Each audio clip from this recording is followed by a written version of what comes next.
Ассалаумағалейкум. Хабар арнасының тікелей эфирінде жаңалықтар, студияда мен Талғат Алман. Мемлекеттік хатшы Гүлшара Әбдіхалықова Санкт-Петербордағы Еуразиялық әйелдер форумының ашылу салтанатына қатысты. Алқалы жиынға парламент өкілдері, министрлер, ғалымдар мен бизнес саласында жүрген азаматшылар қатысуда. Барлығы 80 мемлекеттен 750-ге жуық өкіл келген. Нәзік жандылар саясат саласындағы түрлі кикілжіңдерді шешуде жоғары нәтиже көрсете біледі. Себебі олар қарсы тараптың пікірін тыңдап, төзімділік танытады, мәселені шешудің тиімді жолдарын қарастырады. Бұл Еуразиялық әйелдер форумына қатысушылардың пікірі. Өз кезегінде еліміздің мемлекеттік хатшысы Гүлшара Әбдіхалықова елбасы ұсынған 5 институционалдық реформаны таныстырды. Оның айтуынша, соңғы 7 жыл ішінде әйелдердің жұмыссыздығы 8%-дан 5%-ға төмендеген. С нашей стороны я предлагаю. Мен өз тарапынан бүгінгі жиынға қатысушыларды Астана экономикалық форумына қатысуға шақырамын. Бас шаһарымызда өтетін кездесу қазіргі экономикалық ахуал жағдайында елдердің белсенділігін арттыруға мүмкіндік береді. Алдағы уақытта Еуразиялық әйелдер клубын құрып, дәстүрлі түрде жиын өткізген жөн. Бұдан бөлек мемлекеттік хатшы шекарамен шектес аймақтардағы әйелдердің жергілікті форумын өткізу және Экспо 2017 көрмесі барысында болатын халықаралық әйелдер саммиті жайында толық ақпарат тарату қажеттігін атап өтті.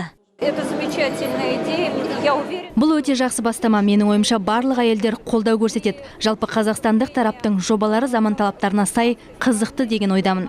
Сапар барысында мемлекеттік хатшы бір қатар екі жақты кездесулер өткізді. Ресей Федерациясы үкімет басшысының орынбасары Ольга Голодец пен Федерация кеңесінің төрағасы Валентина Матвиенко мен сондай-ақ өзге де белді мемлекеттік лауазымды тұлғалармен кездесті. Бүгінгі кездесуде айтылған идеялардың маңызы өте зор, сондықтан шын жүректен алғысымды білдіріп, құттықтағым келеді. Бұл форум өзекті тақырыптарды ортаға салып, тәжірибе алмасуға мүмкіндік береді. Валентина Матвиенко Еуразиялық әйелдер клубын құру идеясын қолдап, Гүлшара Әбдіхалықоваға бастамаға жетекшілік етуге ұсыныс жасады. Ал Еуразиялық әйелдер форумы 3 жылда бір рет, яғни алда 2018 жылы өтеді. Айнұр Ақылбайқызы, Дана Нұржан, Тимур Алтынбаев, Санкт-Петербург. Америка президенті Барак Обама Қытай көшбасшысы Си Цзиньпинмен кездесті. Ақ үйге ат басын бұрған аспан асты елінің басшысын Обама өзі қарсы алды.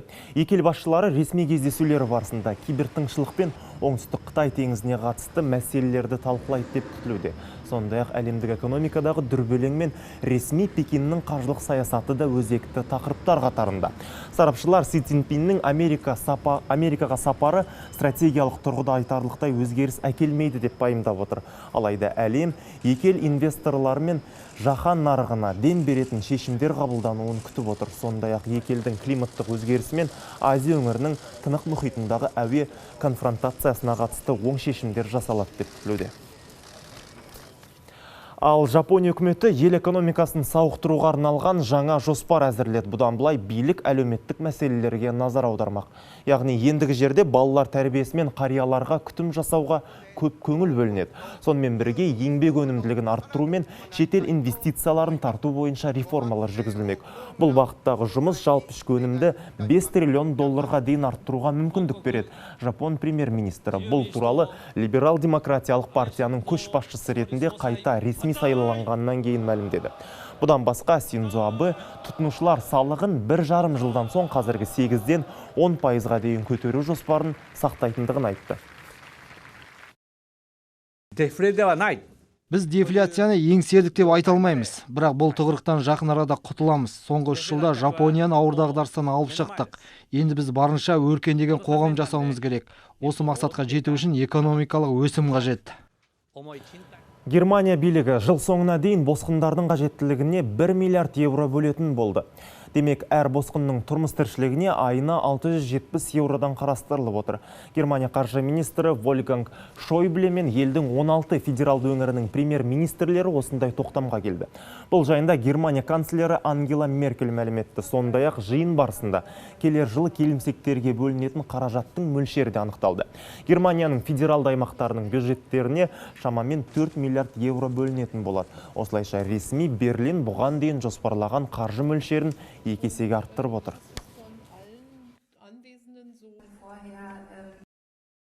Елге келіп жатқан босқындар тым көп, сондықтан біз оларды орналастыру үдерісін тездетуіміз қажет. Әрине, қаржыға қатысты мәселеде бір мәмілеге келу оңай болған жоқ. Біздің мемлекетіміз қиын жағдайға тап болды. Сондықтан бұл дағдарыстан шығу үшін ауыртпашылықты неміс федералды аймақтарымен бөлісуде келісімге жеттік. Боливия президенті Эво Моралес тынық мұхитына шығудан бас тартпайды. Ел бұл мүмкіндіктен 19 ғасырдағы Чилимен өзара қарулы қақтығыстан кейін айырылып қалған болатын. Енді Біріккен Ұлттар ұйымының халықаралық соты Эво Моралестің өтінішін құптап, оң шешім шығарды. Боливияның тынық мұхитқа шығуын қоштамаған Чили сотта өз уәжін айтқан болатын. Гага сотының 16 мүшесінің 14-і ресми Сантьягоны қолдамады. Дегенмен Чили президенті Мишель Бачелет соттың үкімімен келісетінін жеткізді. Алайда өз жерінің территориялық тұтастығын сақтау үшін барлық қажеттілікті жасайтынын айтып өтті. Боливия мемлекеті мен халқының атынан Біріккен Ұлттар ұйымы халықаралық сотының шығарған шешіміне ризалығымды білдіріп, алғыс айтамын. Боливия халқын тәуелсіздік жолында жеткен жеңісімізбен, тынық мұхитына шығу мүмкіндігін қайтарып алғанымызбен құттықтаймын. Боливия ешқашан бұл мақсатынан тайынған емес. Сауд Арабиясының королі қажылық өтеудің шарттарына өзгерту енгізуге тапсырма берді. Мұндай шешімге күні кеше Мекке жанындағы Мина жазығында болған қайғылы оқиға себеп болған. Сондай-ақ ел билеушісі оқиғаның себебін тез арада анықтауды бұйырды. Қазір арнайы комиссия қажылық кезінде болған жағдайды кеңінен тексеруде.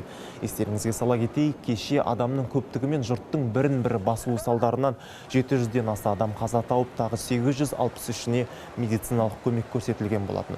Қазір ауруханаларға сыймаған адамдарды арнайы тікұшақпен елдің өзге орталықтарына жіберіп жатыр.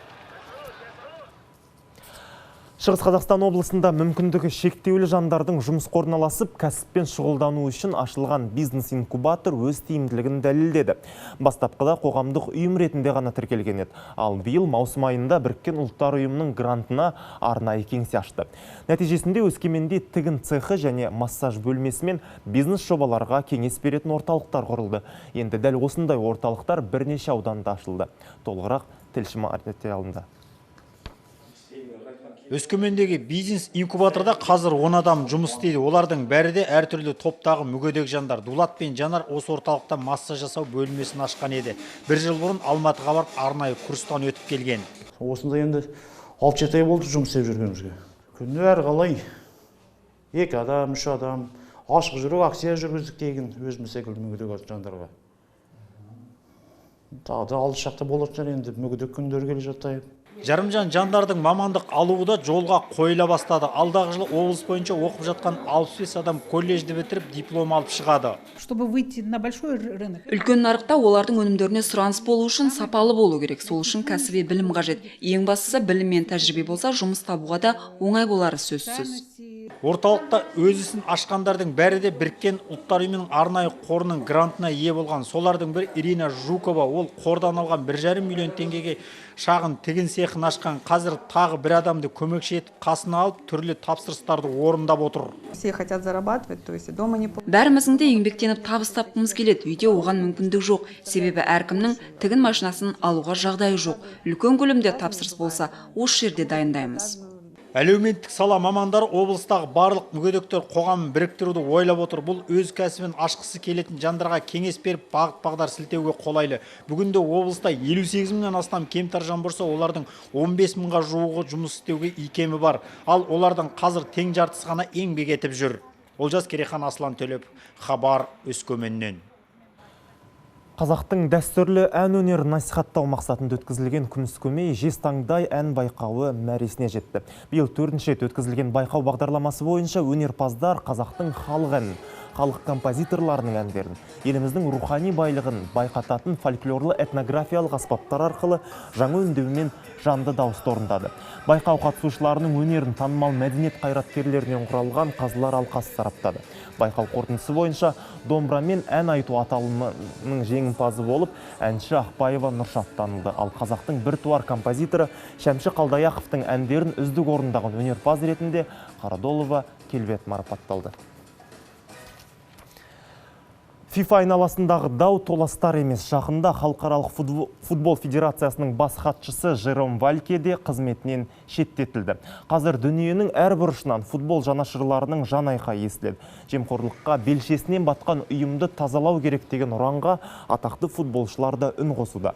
Бразилияның бұрынғы ойыншысы Зико да FIFA-ның басқаруды теріс көрмейді. Өзін кандидат ретінде ұсынған ол халықаралық қауымдастықтың үміткерлерді тіркеудегі әділетсіздігін айтады. Қазір FIFA-ға кез келген футболшы кандидат бола алмайды, өйткені ұлттық федерациялар тарапынан кемі 5 дауыс алуын керек. Осы талапты орындау маған қиын болып тұр, деді Зико. Әзірге осы, түскі жаңалықтарда жүздескенше.